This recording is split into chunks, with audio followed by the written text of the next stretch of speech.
Welcome SVPH to presentation on chapter number 2, the morning dew, and this is part 1 of the presentation.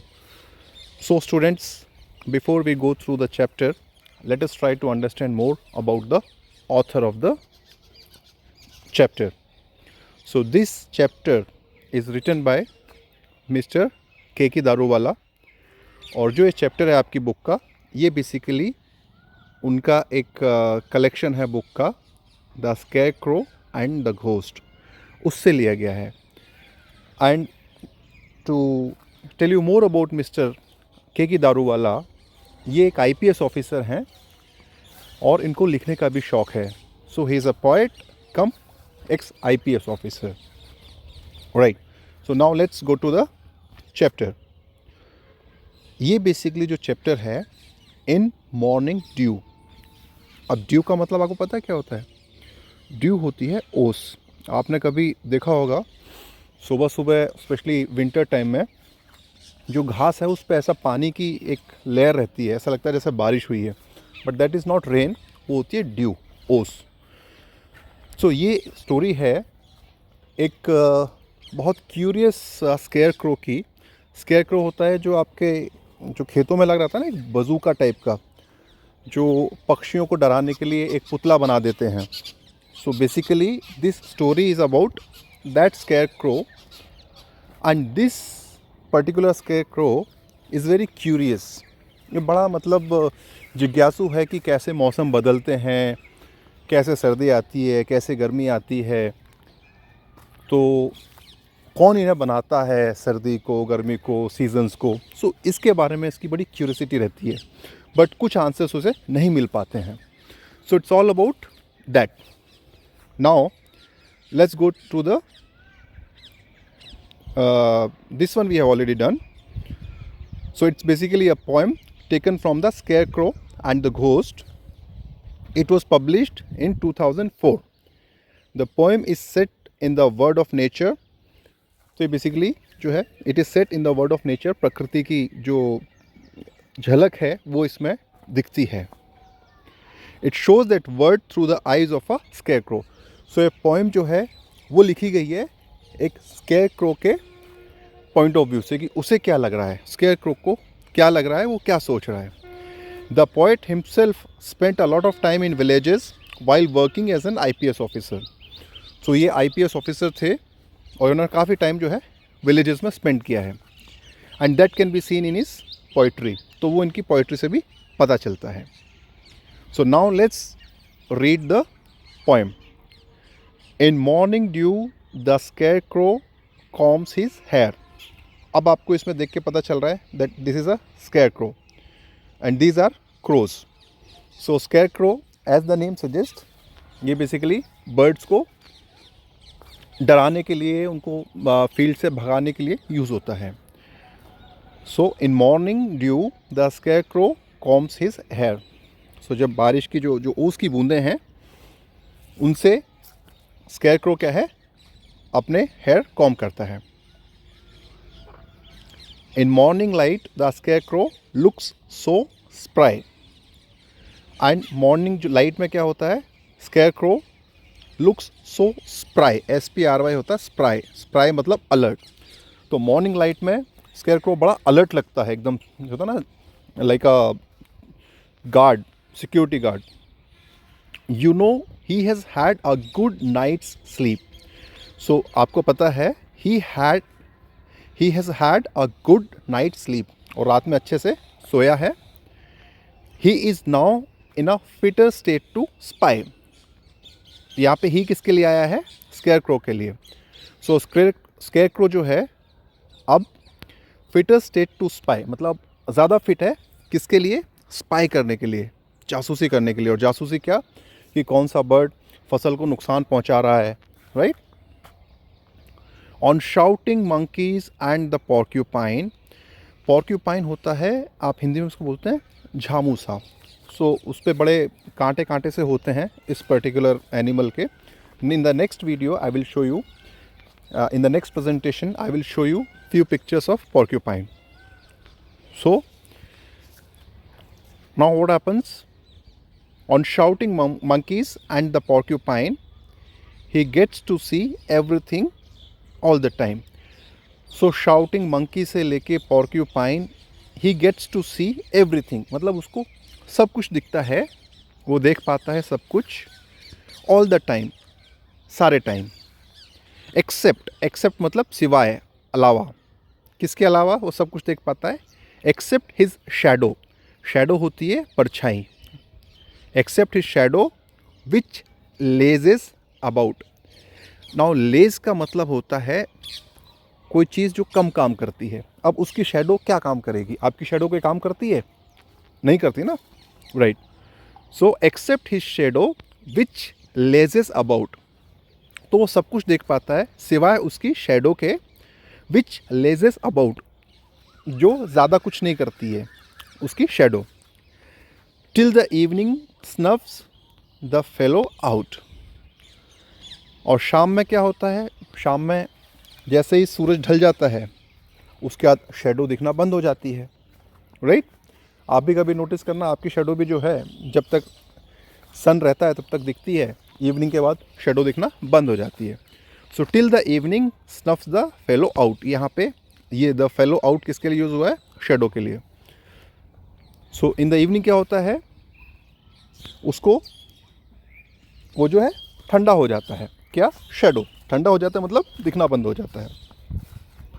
Weather he sees the seasons come and go is a thing you and I may never know. और weather मतलब, weather होता है कि उसको, he sees the seasons come and गो, कि उसे seasons को जो है वो देखता है आते जाते. कम एंड गो, यहाँ पे कम एंड गो बेसिकली का मतलब क्या है? कोई चीज़ जो शॉर्ट टर्म के लिए आती है फिर चली जाती है. So this is basically an idiom. ऐसा नहीं है कि सीज़न आते और जाते, मतलब ऐसा नहीं है कि वो अपने पैरों पे चल के सीज़न आता है और जाता है. It's like something which comes for a short time and then goes away. Like season, winter आती है, समर आती है, सो उसके लिए यूज़ हुआ है. सो वह सीज़न को आते जाते देख पाता है कि नहीं देख पाता है. This is a thing you and I may never know. वो आपको और मुझे कभी पता नहीं चल सकता है. क्यों?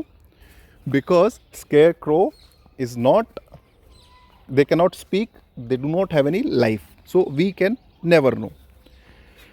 But busy as he is, he keeps an eye, but he is very busy, right? He keeps an eye on everything. Keeps an eye मतलब नज़र रखना. so वो नज़र रखता है on all the bird traffic passing by. किस पर नज़र रखता है? जो भी बर्ड ट्रैफिक है, जो भी बर्ड्स गुजर रही हैं. पासिंग बाय मतलब गुजरना, निकलना, पास से निकलना. So on all the birds traffic passing by, जो भी बर्ड्स का ट्रैफिक है जो वहाँ से गुजर रहा है उस पर वो कीप एन आई रखता है, मतलब नज़र रखता है. Some questions always bother him. कुछ क्वेश्चंस जो है हमेशा उसको परेशान करते हैं. बॉदर मतलब परेशान करना, BOTHER. ये ब्रदर नहीं है, ये है बॉदर. एंड बॉदर मीन्स परेशान करना, ट्रबल करना. हाउ सीज, और कौन से क्वेश्चंस है जो उसको परेशान करते हैं? How seasons come and go. Seasons कैसे आते हैं, कैसे जाते हैं. As I told you in the beginning of the presentation, this scarecrow is very curious. बहुत जिज्ञासु है. इसे हर चीज़ मालूम होनी चाहिए कि ये कैसे हुआ, कैसे नहीं हुआ. तो इस चीज़ को लेकर वो काफ़ी परेशान रहता है. That how seasons come and go, the way the seasons to and फ्रो.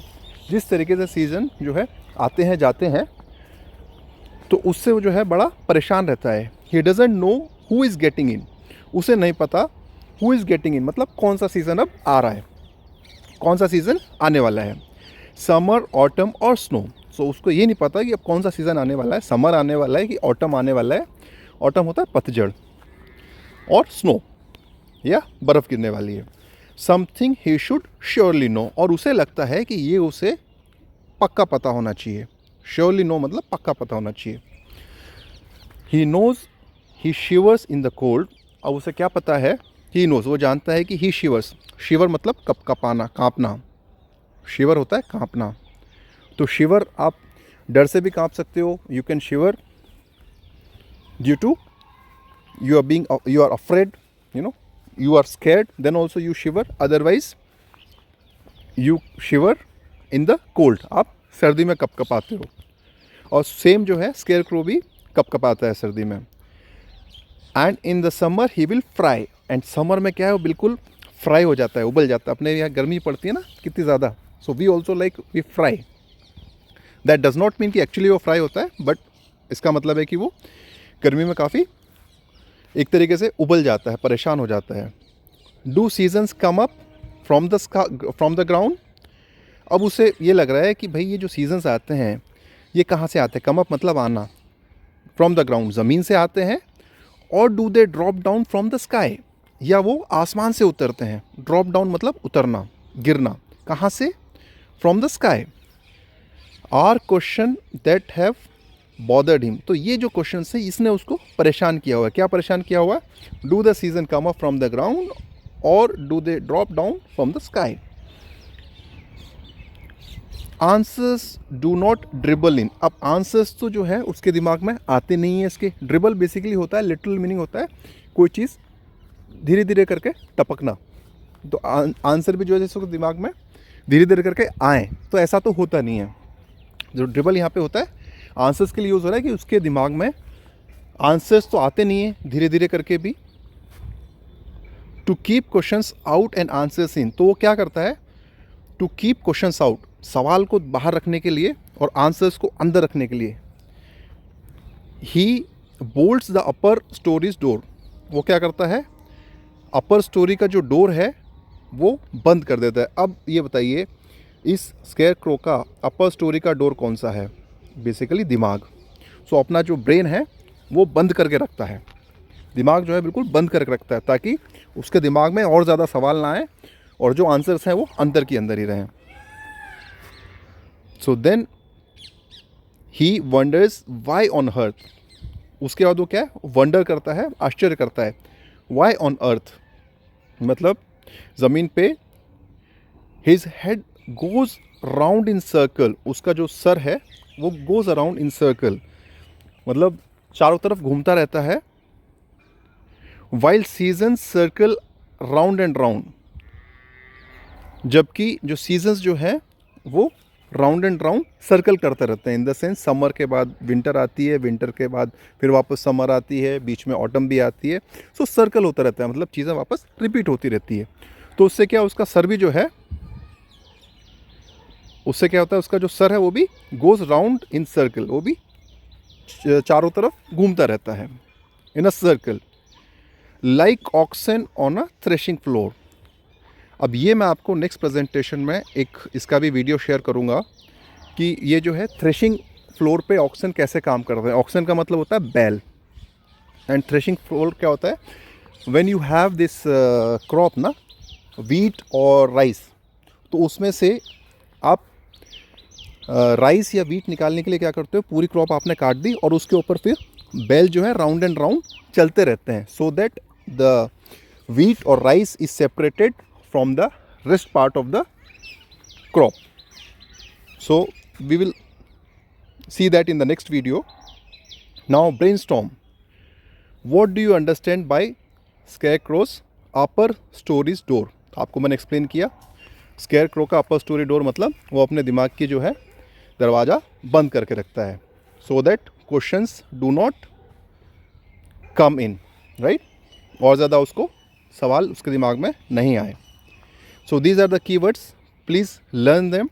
और इसमें जितने भी वर्ड्स हैं जो डिफ़िकल्ट हैं वो भी आप लर्न करेंगे, okay. And we will stop hair.